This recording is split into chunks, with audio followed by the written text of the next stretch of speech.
BRS నుంచి గెలిచి కాంగ్రెస్ పార్టీలోకి వెళ్ళిన వాళ్ళపైన అనర్హత వేటు వేయాలని చెప్పేసి బీఆర్ఎస్ ముందు నుంచి కూడా వాళ్ళు అడుగుతూ వస్తున్నారు. కోర్టులకెళ్లారు, హైకోర్టుకెళ్లారు. అక్కడ ఏం తేలేదు. ఇప్పుడు సుప్రీం కోర్ట్ వరకు వెళ్లారు. అయితే ఇప్పుడు వీళ్ళకు ఎవరైతే పార్టీ నుంచి మారారో వాళ్ళందరికీ కూడా నోటీసులైతే పంపించడం జరిగింది. తొందరలో వివరణ ఇవ్వాలని చెప్పేసి కోరింది. మరి వీళ్ళైతే టైం కావాలని చెప్పారు. మరి ఏం వివరణ ఇచ్చే ఛాన్స్ ఉంది? ఒకవేళ ఇవ్వకపోతే వీళ్ళని అనర్హత వేటు వేసి ఉప ఎన్నికలు నిర్వహించే అవకాశం ఉందని కూడా కొంతమంది మాట్లాడుతున్నారు. మరి ఏం జరిగే అవకాశం ఉంది సార్? కోర్టు ఎప్పుడు అనర్హత వేటు వేయలేదు. హ్మ్. ఎందుకంటే అనర్హత వేటు గురించి స్పీకర్ పరిధిలో ఉన్న విషయం అది. ఓకే. స్పీకర్ నిర్ణయాలు తీసుకోవాలా, వాళ్ళకు నోటీస్ ఇవ్వాలా, విచారణ చేయాలా, చేసినాక ఎంతో తతంగం ఉందిలేండి. హ్మ్. ఈ డిఫెక్షన్ లాలో అదొకటి వీక్నెస్ ఉంది కదా. ఓకే. ఎక్కడ కూడా ఇంతవరకు ఎందరో పార్టీలు మారినారు డిఫెక్షన్ లా వచ్చినాక. పార్టీలు మారిన తర్వాత ఎందరిని డిఫెక్షన్ లా కింద అనర్హులు చేశారు? హ్మ్. చేయలేదు కదా. ఇక్కడ కొత్తగా జరగడానికి. కాకపోతే బీఆర్ఎస్ పెద్దలు ఏమంటే కనుక చెప్తానన్నా కదా, పిల్లి చేపలను రోజు పొద్దున్న లేచిన నుంచి ఏదో ఒకటి చేస్తుంటాను. కోర్టుకు వెళ్ళినారు, హైకోర్టులో ఏదో వాళ్ళు సూచన ఇచ్చినారు, మీరు ఇది తొందరగా నిర్ణయం తీసుకోండి పర్టికులర్ టైంలో అని చెప్పి ఇచ్చినారు. హ్మ్. రేపు సుప్రీంకోర్టులో అదే డైరెక్షన్ వస్తుంది, అంతకంటే మించి ఏమి రాదు. హ్మ్. వాళ్ళైతే నువ్వు మిమ్మల్ని అనర్హులు చేస్తున్నామని అనే దానికైతే వాళ్ళకి హక్కు లేదు. ఓకే. కోర్టుకు హక్కు లేదు. యాంటీ డిఫెక్షన్ లా ప్రకారం ఒక స్పీకర్కే అనర్హత ప్రకటించే అవకాశం ఉంది. ఆయన ఆ విచారణ వాళ్ళకు నోటీసులు ఇవ్వాలా, విచారణ చేయాలా, విచారించినాక తర్వాత నిర్ణయాలు తీసుకోవాలా. హ్మ్. ఆ విచారణ పేరుతోనే పుణ్యకాలం కాస్త గడిచిపోతుంది. ఓకే. సరే, పార్టీలు మారడం కామన్ పాయింట్ అయినప్పుడు మరి బీఆర్ఎస్ వాళ్ళు కూడా మనం కాంగ్రెస్ నుంచి తీసుకోవడం మనం చూసాం. అయినా బీఆర్ఎస్ ఇంత పట్టుబట్టి దీనిపైన ఫోకస్ చేయడానికి కారణం ఏంటి సార్? చెప్తున్నాను కదా, అప్పుడు కాంగ్రెస్ పార్టీ హ్మ్. వాళ్ళ ఎమ్మెల్యేలను కూడా ఈయన బాజాప్తా తీసుకున్నాడు కదా, హ్మ్. గ్రంథ సాంగులేం కాదు కదా అంట. ఓకే. వీళ్ళు అధికారంలో ఉన్నప్పుడు కాంగ్రెస్ పార్టీని విలీనం కూడా చేసుకున్నారు. హ్మ్. విలీనం చేసుకొని వాళ్ళు మాట్లాడడంలో అర్థం పట్టడం లేదు. ఇప్పుడు వాళ్ళకి అధికారం లేదు కాబట్టి మారింటారు. ఇప్పుడు కోర్టులో పోతున్నారు. కోర్టుకు పోతే కోర్టు నిర్ణయం చేయాలి కానీ కోర్టు వీళ్ళు మాటలను బట్టి కోర్టు నిర్ణయం చేయదు కదా. హ్మ్.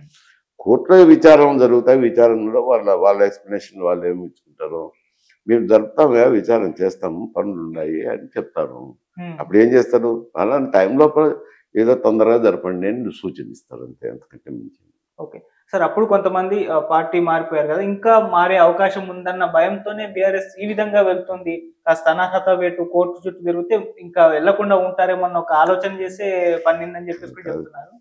ఇప్పుడు వీళ్ళు కేకలు వేసినంత మాత్రాన ఎవరు భయపడరు. ఓకే. ఎవరి రాజకీయం వాళ్ళు చూసుకుంటారు.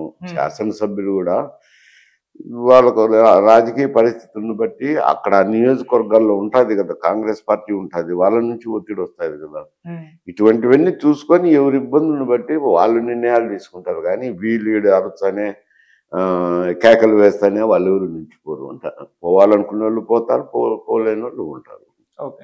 సరే, ఇక బీఆర్ఎస్ విషయానికి వచ్చేసరికి వాళ్ళ అధినేత కేసీఆర్ గారు మొన్న బయటకి రావడం చూసాం. అంటే కార్యకర్తలతో మాట్లాడారు. ఈ ఫిబ్రవరిలో గజ్వేల్‌లో ఒక 5 లక్షల మందితో పెద్ద సభ కూడా ఏర్పాటు చేయబోతున్నట్టు చెప్తున్నారు. మరి ఇప్పుడు యాక్టివ్‌గా ఉండబోతున్నారు కేసీఆర్ గారు. ఏ విధంగా ఉంటుందంటే బీఆర్ఎస్ పార్టీకి మరి దీన్ని రేవంత్ రెడ్డి గారి ప్రభుత్వం ఏ విధంగా హ్యాండిల్ చేస్తుందంటారు సార్? ఇప్పుడు అది ఏముందిలేండి, ప్రతిపక్షంలో ఉన్నారు. ఆయన మీటింగ్ పెట్టచ్చు, ఏం కాదనేది ఏముంది. ఎప్పుడు మీటింగ్ పెడితే ఎవరు వద్దంటారు, ఎవరు వద్దన్నారు కదా.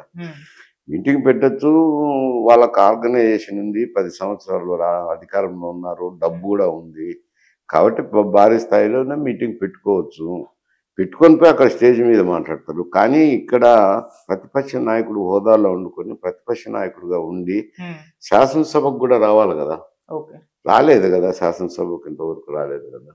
పోయి ఇక్కడ మాట్లాడితే అన్న పేరు వస్తుంది. పబ్లిక్ మీటింగ్లు పెట్టుకునే దానివల్ల ప్రతిపక్షంలో ఉన్నారు, పెట్టుకోమంటారు. కాకపోతే వాళ్ళు అరిచినారనో ఇంకోటి చేసినారనో రావు. కానీ ప్రభుత్వంలో ఉండే వైఫల్యాలను బట్టి తీర్పు ఉంటుంది రేపు.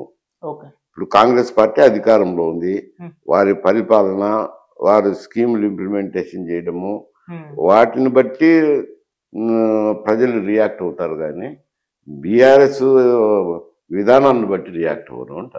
Okay sir. ఢిల్లీలో ఎలక్షన్స్ జరగబోతున్నాయి. అయితే ఎన్డీఏకి అండ్ బీజేపీకి ఇటు ఆప్‌కి మధ్య పోర్ ఎక్కువగా ఉండబోతున్నట్టు మనకు తెలుస్తుంది. మరి ఇప్పటి వరకు పబ్లిక్ మోడ్ చూసుకుంటే, ఇప్పుడున్న పరిస్థితులు చూసుకుంటే మరి ఢిల్లీలో బాగా వేయబోయే పార్టీ ఏదని మీ ఒపీనియన్‌లో సార్?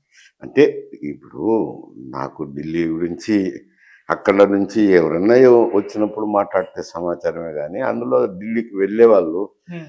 కిందికి వెళ్ళి చేయరు కదా. అవును. వాళ్ళు ఏదో వాళ్ళ పనులు చూసుకుంటారు, వస్తారు. ఎంపీలు కూడా పెద్ద పట్టించుకోరు స్థానిక రాజకీయాల గురించి. ఓకే. కాకపోతే పత్రికల్లో వచ్చే వార్తలను బట్టి గతంలో అయితే ఈయన ఆప్ నాయకుడు కేజ్రీవాల్కు మంచి పేరున్నది. హ్మ్.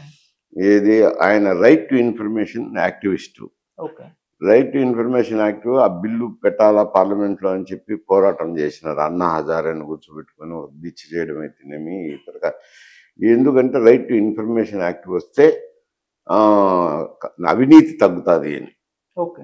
అవినీతిని రూపుమాపచ్చు ప్రభుత్వంలో పరిపాలనలో అని చెప్పి ఆ సదుద్దేశంతో ఆయన చేపట్టిన కార్యక్రమం అది. హ్మ్. సరే అంత చేపట్టింది మంచిదే. తర్వాత ఆయన అధికారంలోకి వచ్చినాడు, రాజకీయ పార్టీ పెట్టినాడు, ఆపు పెట్టినాడు. 2 మార్లు చీఫ్ మినిస్టర్గా 2 టర్మ్లు ఎన్నికైనాడు. ఓకే.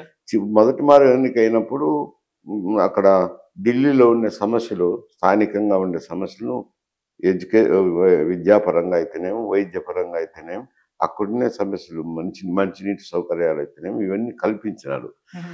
ఆ మంచి పేరుతోనే మళ్ళా 2వ మారు అధికారంలోకి వచ్చినారు. హ్మ్. 2వ మారు అధికారంలోకి వచ్చినాక ఈ ఢిల్లీ లిక్కర్ స్కామ్ ఆయనకు మరకంటింది. అవును. ఎందుకంటే తెల్లటి షర్ట్ మీద చిన్న మరక పడినా బాగా ప్రస్ఫుటంగా కనపడుతుంది. అవును సార్. నల్ల షర్ట్ అనుకో ఏం కనపడదు కదా. అట్లా ఈయన రైట్ టు ఇన్ఫర్మేషన్ యాక్టివిస్ట్ కాబట్టి ఈయన కూడా కరప్షన్ చేసినారా అనేది ఒక ప్రజల్లో ఒక రకమైన అభిప్రాయం ఏర్పడుతుంది. ఇప్పుడైతే ఆ మరక మీద అరెస్ట్ కావడం జరిగింది, అది కేసు దర్యాప్తు జరుగుతుంది. మరి అది చెడ్డ పేరు వస్తుంది కదా. హ్మ్. అందువల్ల కొంచెం నాయకత్వం పట్ల చెడ్డ పేరు ఉంది ఓకే. ఈ కరప్షన్ దానివల్ల, లిక్కర్ స్కామ్ వల్ల. హ్మ్.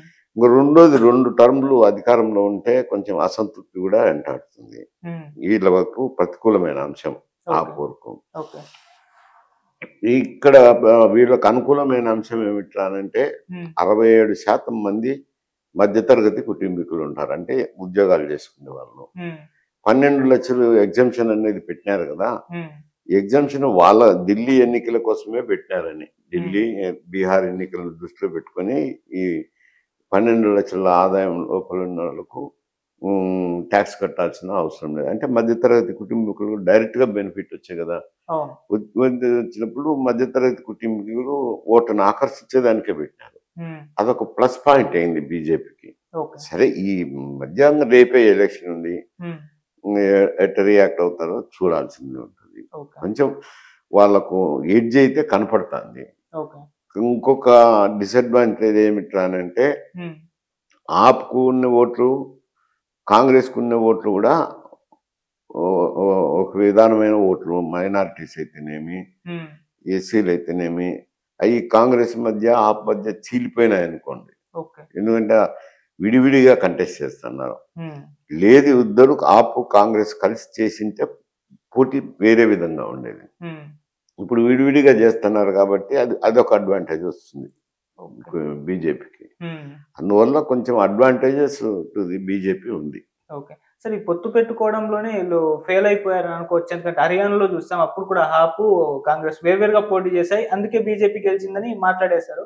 ఇప్పుడు సేమ్ అదే పరిస్థితి ఢిల్లీలో కూడా కనిపిస్తుంది. మరి ఇక్కడ కూడా బీజేపీ అవకాశం ఉందంటే ఈ పొత్తు పెట్టుకోవడంలో విఫలమైపోయింది ఇండియా కూటమిలో ఉన్న పార్టీలు అనుకోవచ్చా సార్? అనుకోవచ్చు. కొంచెం ఈ హర్యానాలో అయితే క్లియర్‌గా హ్మ్. ఆప్‌తో పెట్టుకొని ఉండింటే హ్మ్.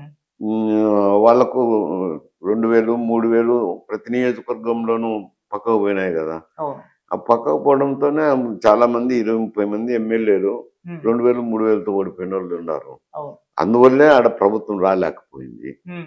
అనేది అది క్లియర్‌గా తెలిసిపోయింది. హ్మ్. ఇది ఎన్నికలు జరిగిన తర్వాత ఫలితాలు వచ్చినాక కలిసి ఉంటే తప్పకుండా హర్యానాలో కూటమి ప్రభుత్వం వచ్చేది, హ్మ్. ఇండియా కూటమి ప్రభుత్వం. హ్మ్. విడిపోయిన దాని వల్లనే అది బీజేపీ లాభపడింది అనేది అది అక్కడ తేలిపోయింది. అవును. ఇక్కడ కూడా అదే పరిస్థితి రావచ్చు ఢిల్లీలో కూడా. సరే, ఇండియా కూటమిలో ఉన్న అంటే పార్టీలు నేతలు ఎందుకు ఈ విధంగా బిహేవ్, వాటి వాళ్ళలోనే గొడవలు ఉన్నాయి, ఇది ఇండియా కూటమికి ప్లస్ అనుకోవచ్చు, క్లియర్ గా జనాలకు కూడా తెలిసిపోతుంది సార్. ఇండియా కూటమిలో లుకలుకలు అంటే ఇప్పుడు ఏమైందంటే కాంగ్రెస్ బలహీనపడింది. ఓకే. ఇప్పుడు 2 రాష్ట్రాల్లోనే కదా ఉండేది, కర్ణాటకలోను తెలంగాణలోను. ఒక రీజనల్ పార్టీ మాదిరే తయారైంది. ఓకే. ఈ దేశం అంతా కూడా బలహీనపడిపోయింది. బలహీనపడిపోయింది కానీ ఇండియా కూటమికి నాయకత్వం వహిస్తున్నారు. నాయకత్వం వచ్చేటప్పుడు అన్ని కలుపుకొని పోవాలి. కలుపుకొని పోవాలి కానీ వాళ్ళ మీద పెత్తనం చెలాయించకూడదు. అది గతంలో వాళ్ళకు అధికారంలో ఉన్నప్పుడు ఎలా పెత్తనం చేస్తున్నారో ఇప్పుడు కూడా అలానే చేయాలని చూస్తున్నారు.